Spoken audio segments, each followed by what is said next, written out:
Hi, this is Dr. Campbell, and today I wanted to talk about how can schools teach about structural racism. A recent article reveals that schools are challenged with teaching the subject of structural racism. Now, according to Rosa Parks, racism is still with us, but it is up to us to prepare our children for what they have to meet, and hopefully we shall overcome. End of quote. Schools will benefit from teaching structural racism by avoiding the characteristics associated with a dysfunctional organization. Now, according to the article, which is titled, "Can Structural Racism Be Taught Without Division?" Several schools have had challenges with attempting to teach structural racism. For example, a Virginia school showed students a 4-minute video titled "Structural Discrimination: The Unequal Opportunity Race." And this video created a feeling of embarrassment amongst the white teaching staff. Kenny Manning, who is a student at the Glen Allen High School, stated that a lot of people thought it was offensive to white people and made them feel bad about being privileged. The Christian Monitor believes that it is impossible to teach structural racism without the adverse effects. University of Kansas Randall Jelks, who is an American and African American Studies professor, stated, "I don't think there is any way you can approach race in America without contention." He went on to say, "People try to avoid contention, but slavery was contentious and brutal. NATO removal was contentious and brutal, so there is no way you can avoid conflict in this issue." Both the Christian Monitor and Randall Jelks have failed both blacks and whites in publicizing that there is no solution to teaching structural racism in schools. The approach that many schools are implementing to teach structural racism results in characteristics associated with a dysfunctional organization. And so the next question is, what are the characteristics associated with a dysfunctional organization? Dysfunctional organizations exhibit several characteristics that are detrimental to its existence. There are 5 different levels that can contribute to a dysfunctional organization. The foundation for the dysfunctional organization begins with each person's use of defense mechanisms for coping. Defense mechanisms are unwritten rules an individual learns and utilizes to effectively deal with circumstances that are upsetting, embarrassing, or threatening. The second level is skilled incompetence, which is the outcome of the defense mechanisms we have internalized. When the defensive behaviors we've learned are transferred into a learned behavior, that behavior becomes a skill, albeit an incompetent skill that we consider necessary in order to deal with issues that are embarrassing, threatening, or upsetting.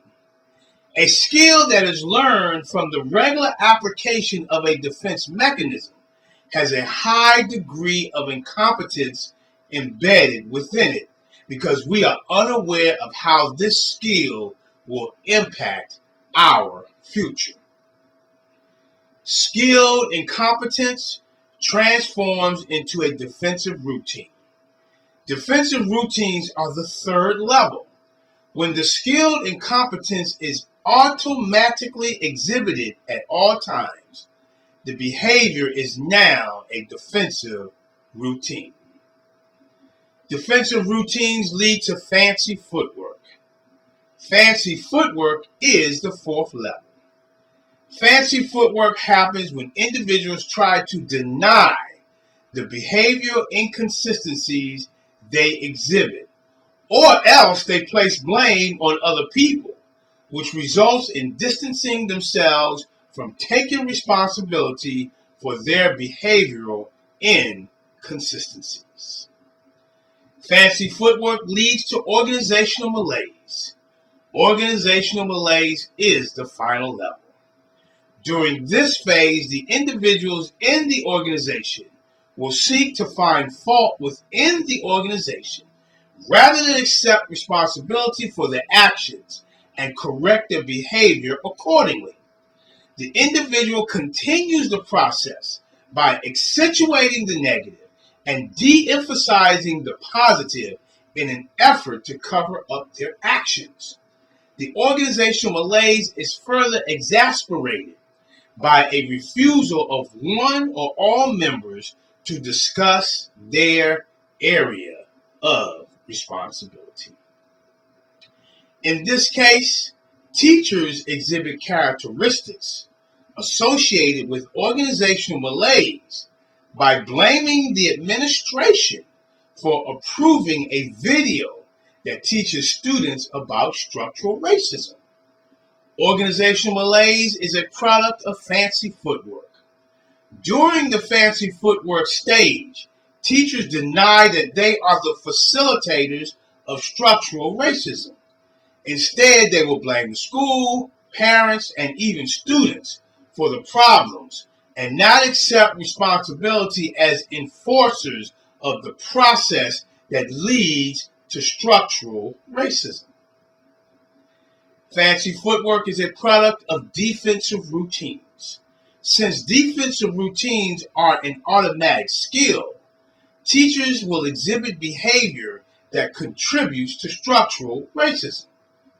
For example, teachers with high percentages of black students in their classroom are more likely to use an authoritarian classroom management approach. Teachers react to black student learning experiences that are in opposition to traditional public schools by determining blacks are incapable of following simple rules and therefore make rules that they deem intolerable.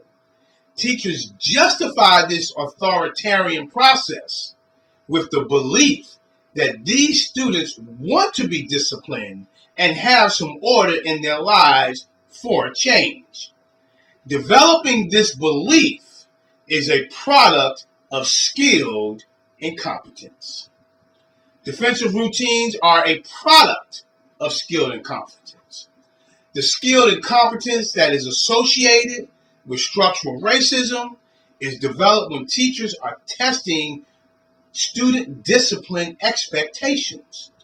Teachers are more likely to have negative academic and behavioral expectations regarding black students when compared to the expectations of white students. This results in white teachers rating black male children more deviant when compared to white children. White teachers will direct more criticism towards black males and rate black male personalities more negatively when compared to white male children.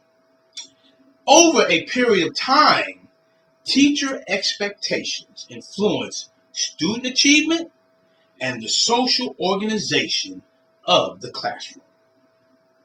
Skilled incompetence is a product of defensive mechanisms.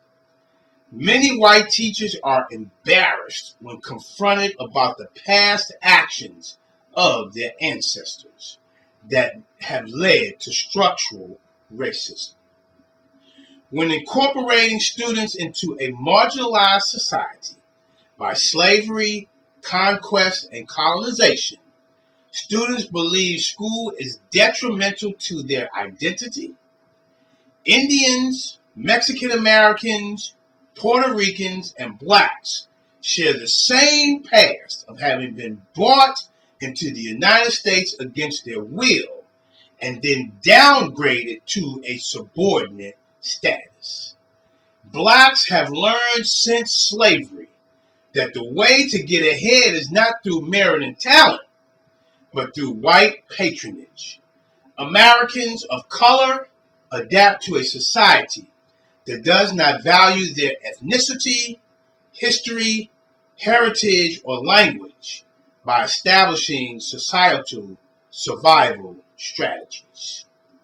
Blacks prepare their children to live in a dual cultural world that involves helping them to develop school skills for adult roles such as wage earners and parenthood, in addition to negotiating a dominant society that has different cultural values and judges people by their skin color or ethnic background.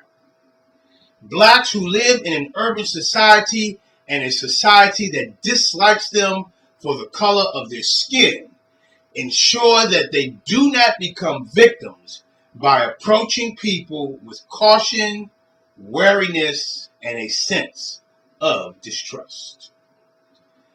You see, what the Christian Monitor, Randall Jelks, and a host of others have become privy to are responses associated with the final level of a dysfunctional organization, Fancy Footwork. In order to avoid the embarrassment associated with Fancy Footwork, schools must teach about structural racism by promoting positive racial teacher-student classroom relationships. This is Dr. Campbell. You can read about this article as well as additional information on our website at www.positiveracialrelationships.com. If you want to talk about it, you can call me on my direct line, 856-566-3267. Have a great day, and thank you very much. Yeah.